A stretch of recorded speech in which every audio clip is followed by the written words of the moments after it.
আসসালামু আলাইকুম। বর্তমান সময়ের সবচেয়ে আলোচিত ঘটনা ইরানের মিসাইল আক্রমণ ইসরায়েলের উপর। আমরা বিশ্ব মিডিয়া থেকে যেভাবে খবরাখবরগুলো দ্রুত পাই, তাতে আমরা সাধারণ অনেক মানুষও, সবাই না হোক অন্তত বিশ্বের বহু মানুষ আমরা তাৎক্ষণিকভাবে খবরগুলো পেয়ে থাকি। এই মুহূর্তে একটা আমার কথা মনে পড়লো, সম্রাট বাবুর নাকি বলেছিলেন যে, হে সংসার প্রিয় মানুষ, কি দেখবে বা কি বুঝবে তুমি সংসার দৃষ্টি দিয়ে পৃথিবীতে কোথায় কি হচ্ছে।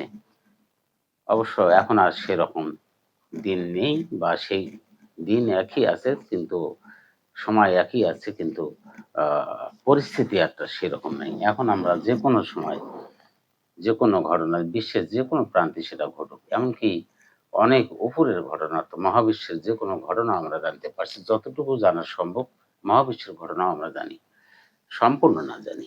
আচ্ছা, তো এই বিষয়টি নিয়ে আজকে আমি এলোমেলো ভাবেই আলাপ করব। তার আগে অতি সম্প্রতি, অর্থাৎ খুব অল্প সময়ের, অল্প কয়েকদিনের মধ্যে কি কি ঘটে গেল আমরা একটু জেনে নেই। সেই ঘটনাটি ঘটে গেল বলতে এটি উম,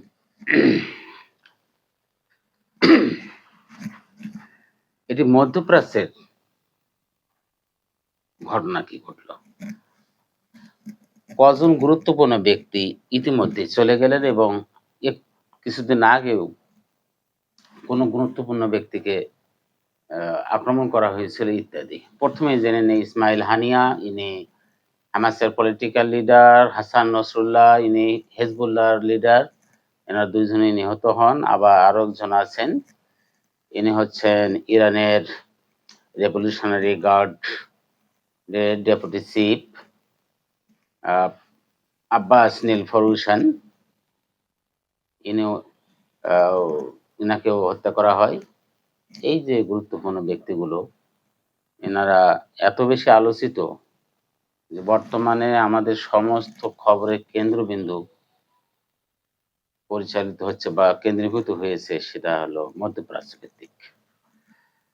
প্রায় 10 মাস আগে মাহমুদ আব্বাস, প্যালেস্টিনিয়ান প্রেসিডেন্ট, ওনাকেও আক্রমণ করা হয়েছিল, কিন্তু উনি অল্পের জন্য বেঁচে যান। বিশ্ব বিখ্যাত সংবাদ মাধ্যমগুলি যে ভিডিওগুলি প্রকাশ করেছেন, সেগুলো থেকে আমরা একটা একটা করে অন্তত দেখে নেই এই ব্যক্তিগুলোর উপর কতটুকু খবর আমরা পেলাম। তারপরে আমরা এলোমেলো ভাবে আলোচনায় যাব। ইরান ইসরায়েল যুদ্ধের উপর একটু এলোমেলো ভাবেই কথা বলতে চাচ্ছিলাম। আমাদের একটু পিছনে ফিরে যেতে হবে। সোজা সাপটা কথায় আজকে 2024 থেকে শুরু করব, বিষয়টা কিন্তু এমনটা নয়। একটু পিছনে বলতে আমরা ঠিক 1948-এ যাই। 1948 সনে ইসরায়েল গঠিত হওয়ার পরে প্রথম যে দেশটি মেনে নিয়েছিল, সেই দেশটি কিন্তু ইরান, তাকে স্বীকৃতি দিয়েছিল আমি যতটুকু জানি। কি হলো তারপরে, কোথা থেকে এই বিপর্যয়গুলো আসলো, একটার পর একটা আমরা দেখতে পাচ্ছি যে ঘটনা মধ্যপ্রাচ্যকে উত্তপ্ত করে ফেলছে। অনেক ঘটনাই অবশ্য আছে, কিন্তু এমন একটা শৃঙ্খলের মধ্যে এই বিষয়গুলি জড়িয়ে আছে যে আমরা কোনোটাকে বাদ দিতে পারি না। 1979 সনে ইরানি বিপ্লবের কথা আমরা সবাই জানি। 1978-এ শুরু হয়েছিল জানুয়ারির দিকে, রেজা শাহ পাহলভী সরকারের বিরুদ্ধে সেই যে আন্দোলন, যা মূলত ছাত্র আন্দোলন নামে পরিচিত, সেই আন্দোলন এত বেগবান হয় যে লক্ষ লক্ষ মানুষ তেহরানে জড়ো হয়। পাহলবী সরকার, শাহ সরকার, অর্থাৎ পাহলবী বা রেজা শাহ সরকার, এরা ইনি অবশ্য অনেক চেষ্টা করেছিলেন সেনাবাহিনীকে দিয়ে বা বিভিন্ন আর্ম ফোর্সকে দিয়ে এটাকে দমন করার জন্য, কিন্তু তার সম্ভবপর হয়ে ওঠেনি। মূলত কথাটা ওখান থেকে শুরু করা যেতে পারে যে একটি ভিন্ন ভাবধারার সৃষ্টি হয়, একটি নতুন চিন্তা চেতনা, ঠিক নতুনও বলা যাবে না, কিন্তু আঙ্গিকের ক্ষেত্রে নতুন। ইসলামী শব্দটা, ইসলামী শাসন ব্যবস্থা প্রায় ক্ষেত্রে আমরা ব্যবহার করে থাকি। ইসলামী, এটা ধর্মীয় কালচারে যারা বিশ্বাসী তারা এটাকে ব্যবহার করে থাকেন। আবার পশ্চিমারা বেশিরভাগ কথায় সায়েন্টিফিক কথাটা উল্লেখ করে থাকেন, যে বিষয়টি সায়েন্টিফিক হয়নি। আমাদের ক্ষেত্রে এটা বেশি প্রবল, পশ্চিমা দেশগুলোর ক্ষেত্রে ওইটা অর্থাৎ সায়েন্টিফিক কথাটা বেশি প্রবল। যাই হোক, ৭৮-এ সেই আন্দোলন থেকে ১৯৭৯ সনে আপনার ইরানি বিপ্লব বা ইসলামী বিপ্লব যেটাই বলি, সেটা শুরু হলো। একটি নতুন মাত্রা যোগ হলো বিশ্ব ইতিহাসে। একটা ধর্মীয় উন্মাদনার মাধ্যমে রাষ্ট্র গঠন করা, সেই শাসন করা, এই যে নতুন চিন্তার একটা উদ্ভব হওয়া, এটা মূলত শুরু হয়েছে ইরানি বিপ্লব থেকেই, আমার যতটুকু জানা। যদিও এখানে অনেক বিতর্ক আছে। বিতর্কটার সূত্রপাত যদি আমরা হিসাব করি, তাহলে ইরানি বিপ্লবকেও আমরা মুসলমানরা মেনে নিতে পারি না, কারণ ইরানিরা শিয়া মতাবলম্বী, শিয়া মতের অনুসারী। আর শিয়ারা প্রথমেই রাসূল সাল্লাল্লাহু আলাইহি সাল্লামের ইন্তেকালের পরেই এই মুসলমানরা দুই ভাগে বিভক্ত হয়, প্রধান দুই ভাগ, তারই একটি শিয়া। যদিও মুসলিম বিশ্বে সুন্নি মুসলমানের সংখ্যাটাই বেশি। আছে মতাদর্শগত বিশাল পার্থক্য, তারা বুখারী শরীফকে মেনেই নেয় না, অর্থাৎ শিয়ারা। আর সুন্নি মুসলমানদের কাছে বুখারী শরীফ আল কোরআনের পরেই স্থান দিয়ে থাকেন, স্থান পেয়ে থাকেন। মুসলিম শরীফ এটিও একটি গ্রহণযোগ্য কিতাব। এরকম আরো ৬টি সিয়াসেতে কিতাব আছে যেগুলোকে শিয়ারা মূল্য দেয় না।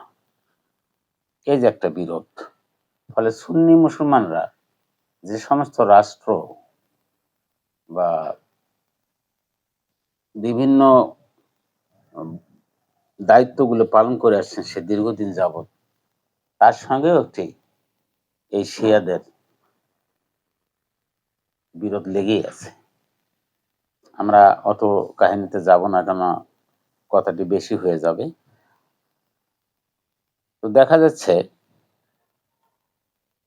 যে শিয়া মতের অনুসারীদের সাথে সুন্নি মতের অনুসারীদের একটা বিরোধ চলিয়ে আসতেছে। এর সঙ্গে যুক্ত হয়েছে অন্যান্য বিষয়াবলী, যেমন ইহুদিবাদ, খ্রিস্টানদের যে নাসারা বা ইহুদি নাসারাদের যে মতবাদগুলি চালু আছে, বা তাদের যে চাওয়া পাওয়ার অংশটুকু তাদের কিতাব অনুসারী হোক, অথবা নতুন করে তারা কিছু তৈরি করুক, কিন্তু প্রথমে যে ট্যাগটা লাগানো আছে সেটা হচ্ছে তারা ইহুদি, তারা খ্রিস্টান ইত্যাদি। এখানে একটা পার্থক্য থেকে যায়। তারই ফলাফল আজকে দেখা যাচ্ছে 2024-এ এই ইরান ইসরায়েল পাল্টাপাল্টি বা মুখোমুখি আক্রমণ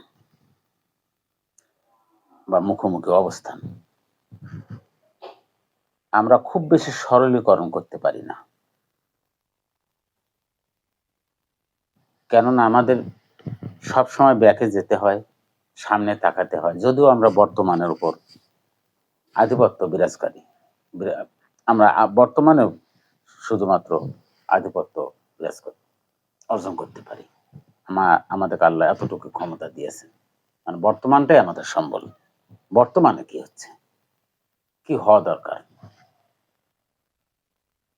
যখন আমরা অন্যান্য বিষয়গুলিকে ধারণ করি, ওই দুটি সময়কে ধারণ করি বা অন্যান্য বিষয়কে ধারণ করি, তখন বর্তমানটা সেটার সঙ্গে তরঙ্গায়িত হতে থাকে, সেখানে ঢেউ খেলে যায় নানান অনুষঙ্গ। তারই একটি এই হামাসের যে আক্রমণ, আমরা কিছুদিন আগেই 2023 সালের 7 অক্টোবর হামাস ইসরায়েলে যে মিসাইল আক্রমণ করলো, সেটাও এরই একটি অংশ। আমরা সবাই জানি যে কেবলমাত্র হামাস ইরানি মদতপুষ্ট কোনো জঙ্গি সংগঠন নয়। আমরা জঙ্গি সংগঠন কথাটা উল্লেখ করছি এ কারণেই যে আপাতত এটা চিহ্নিত করার জন্য। আমি ব্যক্তিগতভাবে এই কথাটার সাথে একমত হচ্ছি না, কিন্তু এটি বলা হচ্ছে যে এটা একটি জঙ্গি সংগঠন। আবার লেবাননের আছে হেজবুল্লাহ, ইয়েমেনের আছে হুতি, আবার গাজা পশ্চিম তীরে আছে ইসলামিক জিহাদ,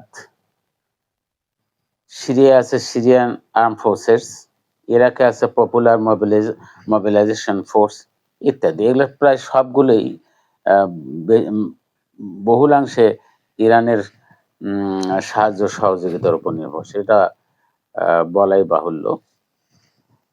তো এইগুলো এমনভাবে ছড়িয়ে আছে ইউরোপ মধ্যপ্রাচ্যে, আর যার খবরাখবর ইউরোপের জানার কথা, আমেরিকার জানার কথা, তো তারা কখনো নীরব থাকে। ইউরোপিয়ান কান্ট্রিজ গুলো সেখানে অস্ত্র বিক্রি করেন, তাদের কাছ থেকে কিছু স্বার্থও তারা নিয়ে থাকেন। যেহেতু বিজ্ঞানে পশ্চিম ইউরোপ এবং আমেরিকা অনেক এগিয়ে, বলতে গেলে সবটাই তাদের, অতএব তাদের ব্যবসা বাণিজ্য সবকিছু তাদেরকে দেখতে হয়। একটি পাইপলাইন আছে যেখান থেকে তেল সরবরাহ করা হতো ইরানের, এখন অবশ্য আজারবাইজান থেকে শোনা যাচ্ছে, আজারবাইজান থেকে সেই অংশটা পূরণ করছে আপনার ইসরায়েল। এই যে নানান উপসর্গ অনুসর্গ এখানে এসে এটাকে ভারী করে ফেলছে, এই সমস্যাগুলোকে আরো বেশি জটিল করে ফেলছে। কেননা 700 কিলোমিটারের মতো সীমান্ত আছে ইরানের সঙ্গে, আর ইরানের দক্ষিণে রয়েছে হলো আজারবাইজান, উত্তরে ইরান, হ্যাঁ, আর আজারবাইজান আছে দক্ষিণে। আমরা যখন এই বিষয়গুলোকে এখানে নিয়ে আসব, তখন মোটামুটি আমাদের বুঝতে হবে যে কত জটিল। আমরা খুব বেশি আলোচনা করার সুযোগ পাবো না, কিন্তু এতটুকুতে আমরা বুঝতে পারবো যে কতটা জটিল একটা পরিস্থিতি জন্ম হয়েছে এই মধ্যপ্রাচ্যে। ইতিপূর্বে অনেক নবী রাসূলের আগমন ঘটেছে ওই মধ্যপ্রাচ্য এলাকাতে। তাদের সেই ইতিহাস এক একটা করে ইতিহাস বলতে গেলে বছরকে বছর লাগবে। তবু সেখানে আজও শান্তি কখন কখনো যে ছিল কিনা এটাও সন্দেহ হয়, একমাত্র রাসূলের সময় ছাড়া, যে কখন আসলে মধ্যপ্রাচ্যে শান্তি ছিল, কোন কোন সময়টাকে আমরা হিসাবে নিতে পারি। ইতিহাস বিদ্বান কিছু কিছু বলেছেন, কিছু কিছু বা অনেকটাই বলেছেন, সেগুলো আমরা স্টাডি করে যতটুকু জানি যে খুব কম সময়েই এই উত্তপ্ত অবস্থাকে শীতল অবস্থায় আমরা দেখতে পেয়েছি। যাই হোক, এখানে ছড়িয়ে ছিটিয়ে থাকা এই সমস্ত যোদ্ধা গ্রুপগুলোকে যদি আমরা ধরি, জঙ্গি নাই বা বললাম, এগুলোকে আসলে ইরান রিমোট কন্ট্রোল হিসাবে ব্যবহার করছে, মানে সে আসলে রিমোট কন্ট্রোলারের মতো ভূমিকা চালিয়ে যাচ্ছে। আর সুন্নি মুসলমানগণ দেখছেন যে তার পাশে দাঁড়িয়ে আছে এই শিয়া মতের অনুসারী জঙ্গি সংগঠন সমূহ। ফলে তারা কখনোই আন্তরিকভাবে চাচ্ছেন না যে এরা আরো বেশি অগ্রসর হোক, এরা আরো বেশি শক্তিশালী হোক, তাহলে তাদের ধর্মীয় যে বিশ্বাস সেখানে একটা সমস্যা দেখা দেবে। আমরা জানি যে সৌদি আরবে হজ করতে গিয়েও ইরানিদের গুলি খেতে হয়েছে। এটা অনেক আগের ঘটনা। তাহলে বিষয়গুলো সাধারণ নয়, অনেক বড় ব্যাপার। আমাদের মতো দেশে যারা আমরা দূরে অবস্থান করছি, এই মুসলমানগণ, আমাদের বাংলাদেশের মুসলমানের কথা যদি আমরা ধরি, তাহলে দেখা যাচ্ছে তারা কিন্তু এই কথাগুলি প্রায়ই বলে থাকে। অমুক দেশটি নীরব কেন, অমুক দেশটি সরব কেন, কিংবা অমুক দেশটি আমেরিকার তাবেদার হয়ে আছে, এই সমস্ত কথা আমার মনে হয় যে চাউর হয়ে আছে একেবারে। আরো যে কয়েকটি দেশে এই কথাগুলি চালু আছে সেটাই বা আমরা কেমন জানবো? পাকিস্তানেও যে নেই, ভারতেও যে নেই, তা আমরা কেমন জানবো? খুব কাছাকাছি পরিবেশ থেকে কথাগুলি আমাদের কানে অনুরণিত হতেই থাকে। আমি তারই আলোকে কিছু কথা বলতে চাচ্ছিলাম। এদিকে আরেকটি কথা না বললে নয় যে ইরান ইরাক যুদ্ধটাও কিছুটা এখানে প্রভাব ফেলেছে। আবার দেখেন, ইরান ইরাক যুদ্ধের সময় ইরাক আপনার কুয়েত আক্রমণের পরে তখন কিন্তু সবাই দৌড়ে আসে। কি এক জটিল পরিস্থিতি! অথচ এটা সুন্নি মুসলমানদেরই একটা ব্যাপার। তো সুন্নি মুসলমানদের মধ্যেই বা কোথায় সে আপত্তিটা আছে? তখন কিন্তু দেখা গেল সৌদি ভূমিকে ব্যবহার করে ইরাকের ওপর আক্রমণ চালানো হলো, অর্থাৎ সাদ্দাম হোসেনকে উৎখাত করা হলো, তাকে ফাঁসি দেওয়া হলো। এগুলো আমরা হাজার হাজার ভিডিও দেখেছি, এই তো কয়েকদিন আগের ঘটনা। তাহলে সে সময় কিন্তু দেখা গেছে যে ইসরায়েল কিছুটা চুপচাপ, মনে হয় নিউট্রাল। কিন্তু ইসরায়েলকে যারা পরিচালিত করে সেই ইউরোপ আমেরিকা, তারা কিন্তু সরব। তাদের প্রচুর অস্ত্রশস্ত্র ব্যবহার করা হয়েছে। বলতে গেলে বিপুল পরিমাণে বিলিয়ন বিলিয়ন ডলার খরচ হয়েছে। লাভ কি? লাভ হচ্ছে জ্বালানি পাওয়া, তাদের ইন্ডাস্ট্রিগুলো চলতে হবে। ধনী দেশগুলি, সেখানে তো জ্বালানির প্রয়োজন আছে, অর্থাৎ মধ্যপ্রাচ্য ব্যতিরেকে তো তাদের চলাই সম্ভব নয়। আবার সেই অস্ত্রগুলি আবার মধ্যপ্রাচ্যে বিক্রি করা হয়। ওই জ্বালানি ব্যবহার করি তাদের অর্থনীতি সচল রাখছেন তারা। বিজ্ঞান ও প্রযুক্তিতে তারা আকাশচুম্বী অবস্থান করছেন, আকাশচুম্বী একটা পজিশন তারা তৈরি করে বসে আছে। তার তো একটা ব্যবহার থাকতে হবে, এই অস্ত্রশস্ত্রের একটা ব্যবহার থাকতে হবে। তো যুদ্ধ বাজলে তো অস্ত্রশস্ত্র ব্যবহার হবেই। এজন্য এক ঢিলে ৩ পাখি নয়, ৪ পাখি, আরো বহু পাখি হত্যা করা। মুসলমান হচ্ছে সেই তাদেরই একটা পুতুল, খেলার পুতুল। সমস্ত মুসলিম জাহানই প্রায় এরকম অবস্থা। কয়েকটি মুসলিম দেশ মাথা উঁচু করে দাঁড়িয়ে আছে, পারবে না তো। যাই হোক, আমরা যদি এটা হিসাব করি তাহলে দেখা যাবে যে আরো কিছু ঘটনা এরই মধ্যে ঘটলো। তারা মহসিন ফাকরিজাদেকে হত্যা করলো। তারা ঠিক না, এটা বলছি আমি, তারা অর্থ এখানে আমি ইসরায়েলকে বোঝাচ্ছি। এবং বলা হলো মহসিন ফাকরিজাদে হচ্ছে ইরানের ওপেনহেইমার, সেই অ্যাটম বোমের আবিষ্কারক। তারা কাসেম সুলাইমানিকে মেরে ফেলল। এই যে ইরানের বড় বড় লোকদের উপর আক্রমণ, ড্রোন আক্রমণ, এখন এরই মধ্যে দেখা যাচ্ছে যে যুদ্ধের সময় আপনার আয়াতুল্লাহ খামেনিকে নিরাপদ জায়গায় নিয়ে যাওয়া হয়েছে। কেন? প্রযুক্তিতে তারা এত বেশি এগিয়ে। আমাকে অনেকে ব্যক্তিগতভাবে প্রশ্ন করেন, তখন আমি সরল উত্তরটা এটাই দিতে যে প্রযুক্তি টেকনোলজিতে ইউরোপ আমেরিকা এতটা এগিয়ে, যেটুকু সরবরাহ তাদেরকে করা হয়েছে, অর্থাৎ এই মুসলিম জাহান যে পেয়েছে সেটা এখন ইরাক পাক বা ইরান পাক যারাই আছেন তাদের কিন্তু প্রযুক্তিগত দিক থেকে তার অনেকটাই পিছনে। এই সমস্ত হম্বিতম্বি মূলক কথাবার্তা আমরা অনেকদিন থেকে শুনে আসি, কিন্তু আসলে সরাসরি যুদ্ধে বা সম্মুখ যুদ্ধে আমরা এই মুসলমানদের খুব জয় পাই দেখি না। এর আগে আরব ইসরায়েল যুদ্ধে আরবরা পরাজিত হয়। আবার ক্যাম্প ডেভিড চুক্তির মাধ্যমে একটা শান্তি চুক্তি করা হয়। এগুলো আমাদের অতীত ইতিহাস। অর্থাৎ মধ্যপ্রাচ্যের ইতিহাস আলোচনা করতে গেলে, একটা ঘটনাকে আলোচনা করতে গেলে আমাদের একটার সঙ্গে আর একটা জড়িয়ে যায়। যে কটি দেশ তারপরে সবগুলোর ভিন্ন ভিন্ন ইতিহাস। একে অপরকে আক্রমণ করা, তো সরব করা, এগুলো সবগুলোই আমাদের আছে পূর্বপুরুষ থেকে পাওয়া।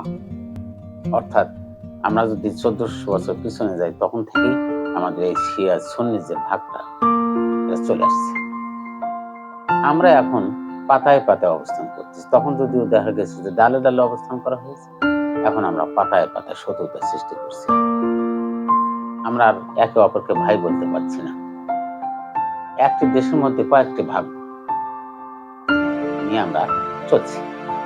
শিয়া সুন্নি, খারেজি, মুতাজিলি, জাহামিয়া, এরকম অনেকেই এই সমস্ত বিষয়গুলো হয়তো ভাবেন না বলেই সরল উত্তর আশা করেন। আসলে কি সম্ভব? রাসূল সাল্লাল্লাহু আলাইহি ওয়াসাল্লাম বলেছেন যে আমার উম্মতরা 73 দলে বিভক্ত হবে। বনী ইসরাঈল 72 দলে ধ্বংসপ্রাপ্ত হয়েছে, আমার উম্মতরা 73 দলে বিভক্ত হবে। তার মধ্যে একমাত্র দল থাকবে জান্নাত, বাকি সবাই। এই যে হাদিসের আলোকে আমি কথাটা বললাম, এটাই বা এখান থেকে বাচ্চা অজস্র আমরা তো মনে হয় যে এত বেশি দলে আমরা কয়লা আছে জানি, তবে বলা সম্ভব নয় কতগুলো দল হওয়াটাই প্রস্তাব করবে। একের অধিক দল কেন? এই কেন হবে, সেই কেন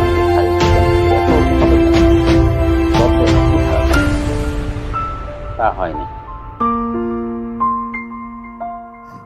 যাই হোক, আমরা যদি আবার একটু ওদিকে যাই, যে হামাসের আক্রমণ সম্বন্ধে অনেক কথাই নিরাপত্তা বিশেষজ্ঞরা বা আন্তর্জাতিক বিশেষজ্ঞ, রাজনৈতিক বিশেষজ্ঞ এ কথাগুলো বলেছে। আমরা প্রচুর কথা শুনেছি। ফলাফল কি দাঁড়িয়েছে? কোন সরলীকরণ কি আমরা করতে পেরেছি?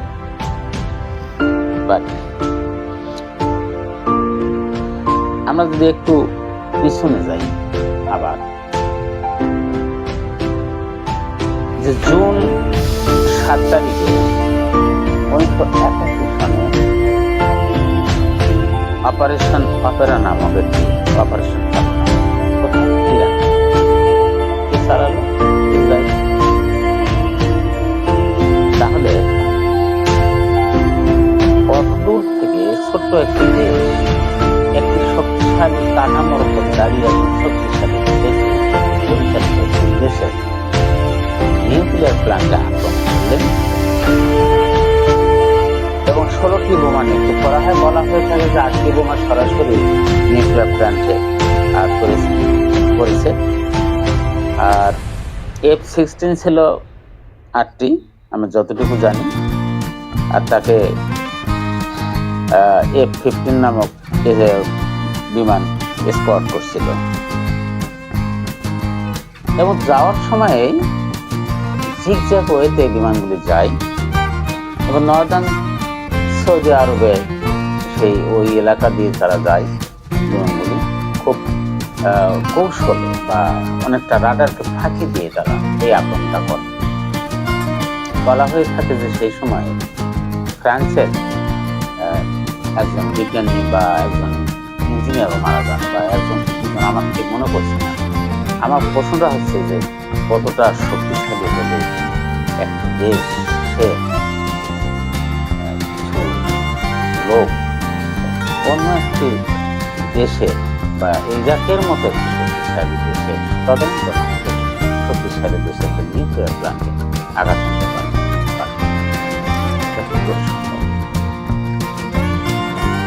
এটা আজ থেকে আমরা আজ করতে পারি যে মধ্যপ্রাচ্যে কোনো দেশকে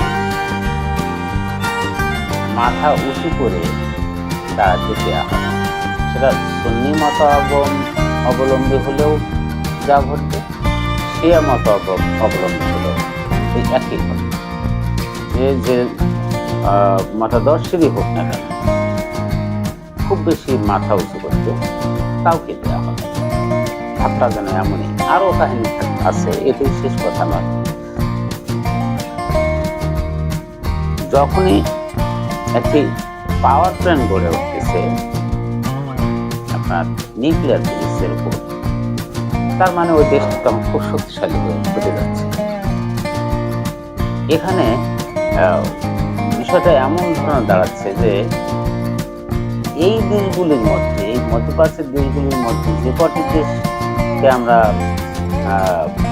শক্তিশালী ভাবে, তার মধ্যে সৌদি আরব একটি, আর অর্থনৈতিকভাবে কাতার একটি, আরো আমিরাত একটি, এগুলোর মধ্যে ছোট ছোট আছে, সৌদি আরব অনেক বড় আছে। অর্থাৎ তার নিরাপত্তা বিষয়টি কিন্তু তাকে অবশ্যই দেখতে হবে। কারণ বড় একটি দেশ, জনসংখ্যা কম, সম্পদ বেশি, আবার মুসলিম জাহানের কাছে এই দেশটি বিশেষ কদর রয়েছে। তার ক্ষতি সাধন হোক, এটা মুসলিম জাহান চাবে না। সৌদি বাদশার উপর রাগ থাকতেই পারে, কিন্তু গোটা সৌদি দেশটি মানুষের আবেগ অনুভূতি করে। ফলে দেখা যায় যে সৌদি আরবের শাসন ব্যবস্থার উপর বক্তব্য একটু আমরা সামান্য একটু বাঁকাভাবে দিলেও আবার পিছনে আসতে পারছি না। এটা আমাদের বিবেকই বলে যে না, আর অগ্রসর হওয়া যাবে না। এরকম ক্ষেত্রে দেখা যাচ্ছে, এরকম বিবেচনায় আমরা যদি তাহলে দেখা যায় যে কোনো একটি রাষ্ট্র যদি যে কোনো মতের খুব বেশি উপরে ওঠে, খুব বেশি শক্তিশালী হয়, তাকে যদি ওই সমস্ত দেশ, আমি মোটামুটি ভাবে শান্তিপ্রিয় ধরে নিলাম, এই দেশগুলি কখনো চাবে না যে ওই দেশটি পারমাণবিক শক্তিধর রাষ্ট্রে পরিণত হোক, কিংবা প্রতিরক্ষার দিক থেকে তারা খুব বেশি শক্তিশালী হোক। এরকম নানা কারণেই এটা হবে না, হতে দেয়া হবে না। সেক্ষেত্রে তুরুপের তাস হিসাবে ইসরায়েলকে ওখানে রাখা হয়েছে। এক দিক দিয়ে এটা আমরা বলতে পারি রাখা হয়েছে, আমি ঠিক এভাবে বলছি, রাখা হয়েছে অর্থ সে বেঁচে আছে। একটা মৌন সমর্থন তার উপর মানে তার উপর বর্তে গেছে। একটা মৌন সমর্থন সব সময় আছে তার, অথচ সেটি একটি ইহুদি রাষ্ট্র। বিশাল একটা মুসলিম জাহানের অনুভূতির এই খবর ইউএসএও জানে, ইউরোপিয়ান ইউনিয়নও জানে। তাহলে স্বভাবতই তারা তাকে ব্যবহার করবে তাদের স্বার্থে। মুসলিম জাহানের যে অংশটুকু আমি আগেই বললাম, যে দেশগুলি কথা, এই শক্তি অনুভূতির যে দেশগুলিতে রাসূল সাল্লাল্লাহু আলাইহি ওয়াসাল্লাম পা ফেলেছেন, সুন্নি মুসলমানরা সেখানে শাসন ব্যবস্থা চালু রেখেছে, এই দেশগুলির চাওয়াটাও ওই রকম। এটাই বিশ্লেষকদের মতামত। বিধায় এই যুদ্ধ কোথায় দাঁড়াবে বা আমাদের কোথায় নিয়ে যাবে তা এখনই বলা সম্ভব হচ্ছে না। কেননা 1940 সালের দিকে ইসরায়েলকে ধ্বংস করার কথা ইরান ঘোষণা করেছে, বা তাদের একটা এরকম একটা ভিউ আছে। 2017 সালে প্যালেস্টাইন স্কোয়ার নামে একটা জায়গায় নাকি একটা ঘড়ি স্থাপন করা হয়, সেখান থেকে কাউন্টডাউন শুরু হয় যে এত সালে আমরা ইসরায়েল নামক রাষ্ট্রটিকে ম্যাপ থেকে উধাও করে দেব। ফলে তাদের একটা ভয় সবসময় কাজ করে। এমনও কথা বলা হয় যে তোমরা সবসময় রেডি থাকবে, অর্থাৎ ইসরায়েলে প্রতিটি নাগরিককে সবসময় যুদ্ধের জন্য প্রস্তুত রাখা হয়, যে কোনো সময় তারা আক্রমণের শিকার হতে পারে, এই জন্য তারা প্রস্তুত। ফলে ওই যে একটা কথা আছে যে মানে দেয়ালে পিঠ থেকে যাওয়া, তখন সে কি করে, এই রাষ্ট্রটি অনুরূপ কাণ্ড করে যাচ্ছে। নানান, আমি যতটুকু আলোচনা করলাম, নানান এই অনুষঙ্গ এখানে জড়িয়ে আছে। মুসলমানদের মধ্যে ইরাক সেই সময় যে কাণ্ডটি করেছিল, তাদের একটা মানে একটা অহংকারের জায়গা ছিল যে তারা বেশ দুর্ভেদ্য একটা বলয় তৈরি, একটা প্রতিরক্ষা ব্যবস্থা করে তুলেছে। যে 60 ফিট কংক্রিট ডোম তারা তৈরি করেছিল, সেটি কিন্তু ধ্বংস করে দেওয়া হয়েছিল। কিন্তু এইরকম একটি কংক্রিটের ঢালাইকে বা ব্যবস্থাকে যদি ধ্বংস করা সম্ভব হয়, আর সেই সম্ভবটা যদি কোনো একটা রাষ্ট্র করে, স্বভাবতই আমাদের প্রশ্ন জাগে সেই দেশটির ক্ষমতা কতখানি। কিন্তু আমরা হঠাৎ করে কোনো কিছু পাওয়ার পরে, অর্থাৎ মুসলিম জাহান হিসেবে আমরা বলতে আমি মুসলিম জাহানকে বুঝাচ্ছি, তারা এই সমস্ত একটা শক্তিশালী কোনো অবলম্বনকে দাঁড় করিয়ে নিজেকে তার উপর, বা শক্তিশালী অবলম্বনকে বিষয়কে অবলম্বন করে তারা যে বাঁচতে চেষ্টা করে, এর পরের যে অংশটা আছে সেটা আমরা দেখতে পাই না। মুসলিম জাহান যার জন্য টিকে থাকতে পারে না। আরো কত দূর আমাদের যেতে হবে তা আমি জানি না, বা অনেকে মুসলিম বিশেষজ্ঞ, মুসলিম জাহানের বিশেষজ্ঞও এটা বলতে পারছেন না। মনে হচ্ছে যে এটার নিয়ন্ত্রণ কোথাও একটা আছে, হয়তো তারা জানে যে কোথায় নিয়ে যাবে তারা। অর্থাৎ এই ধনী রাষ্ট্রগুলি, অস্ত্র বিক্রি করা রাষ্ট্রগুলি, এরা কিন্তু জানবে যে কোথায় নিয়ে যাবে তারা, তাদের একটা উদ্দেশ্য আছে। অর্থাৎ কন্ট্রোলটা তাদের হাতে। যেমন ইসরায়েলের কোনো কিছু হলেই বা সে বিপদগ্রস্ত হলেই আমেরিকা সেখানে দ্রুত চলে আসে, নিরাপত্তার দোহাই দিয়ে পাশে দাঁড়ায়। শুধু পাশে দাঁড়ানো নয়, একেবারে একটা ওই যে বলা হয়ে থাকে যে আয়রন ডোম তৈরি করেছে, সেই আয়রন ডোমের মতো ওই আয়রন ডোমটাকে ডোম হিসেবে বাঁচিয়ে রাখাটা আমেরিকা, ব্রিটেন, ফ্রান্স, জার্মানিতে দায়িত্বের মধ্যে এসে গেছে, এবং সেটা তারা করেই যাচ্ছে। আর মুসলমানরা একে অপরের সাথে লড়াই তো চালিয়ে যাচ্ছে, আবার ওদেরকেও ওদের সঙ্গেও লড়াইতে থাকতে হচ্ছে, বা লড়াই চালিয়ে যেতে হচ্ছে। এই যে সমস্যাগুলি আমরা দেখি, এই সমস্যাগুলি কোথায় গিয়ে দাঁড়ায়, বা এটা থেকে বেশি হয় কিনা, নাকি এটা শেষ আমরা অতি সম্প্রতি দেখতে পাবো কিনা, এগুলোর প্রশ্ন আমরা পরে তুলব ইনশাল্লাহ। এটার উপর আলোচনা করব। প্রশ্ন উঠছেই, আমরা দেখি যে কিভাবে ইরানের মিসাইলগুলো এই আক্রমণ করলো, সেগুলোর ফলাফলের উপর অনেক কিছু নির্ভর করবে। বলা হচ্ছে যে কিছু মিসাইলকে আগে শেষ করে দেওয়া হয়, ধ্বংস করে দেওয়া হয়, অল্প কিছু আঘাত এনেছে, পাল্টাপাল্টি জবাবে আসছে। যাই ঘটুক, আমাদের এখন সামনে দেখার আছে কি ঘোষণা আসতে পারে আয়াতুল্লাহ খামিনের কাছ থেকে। আজ শুক্রবার জুমার নামাজ ইমামতি করার কথা আছে, হয়তো সেখানে নতুন কোনো ঘোষণা আসবে। মুসলিম জাহানকে তিনি কি বলবেন বা তাদের উদ্দেশ্যে কোনো কথা আছে কিনা সেটাও হয়তো আমরা পাবো। আমরা এখন সামনে তাকাবো। আমার এই কন্টেন্টে ব্যবহৃত ভিডিওগুলি কপিরাইট ফ্রি ভিডিও থেকে নেওয়া হয়েছে। এগুলো আসলে যুদ্ধের কোনো ভিডিও নয়। আমার বক্তব্যটা তুলে ধরা মূল উদ্দেশ্য। ভিডিওগুলি তো আমরা বিভিন্ন সংবাদ মাধ্যমে পেয়েই থাকি। ইউটিউবে প্রচুর পাওয়া যাবে। ইউটিউব, ফেসবুক বা প্রচার মাধ্যমে ইলেকট্রনিক মিডিয়াতে প্রচুর পাওয়া যাবে। আচ্ছা, আজকে এ পর্যন্তই। আপনাদের সবারই শুভকামনা এবং সুস্বাস্থ্য কামনা করছি। আল্লাহ হাফিজ।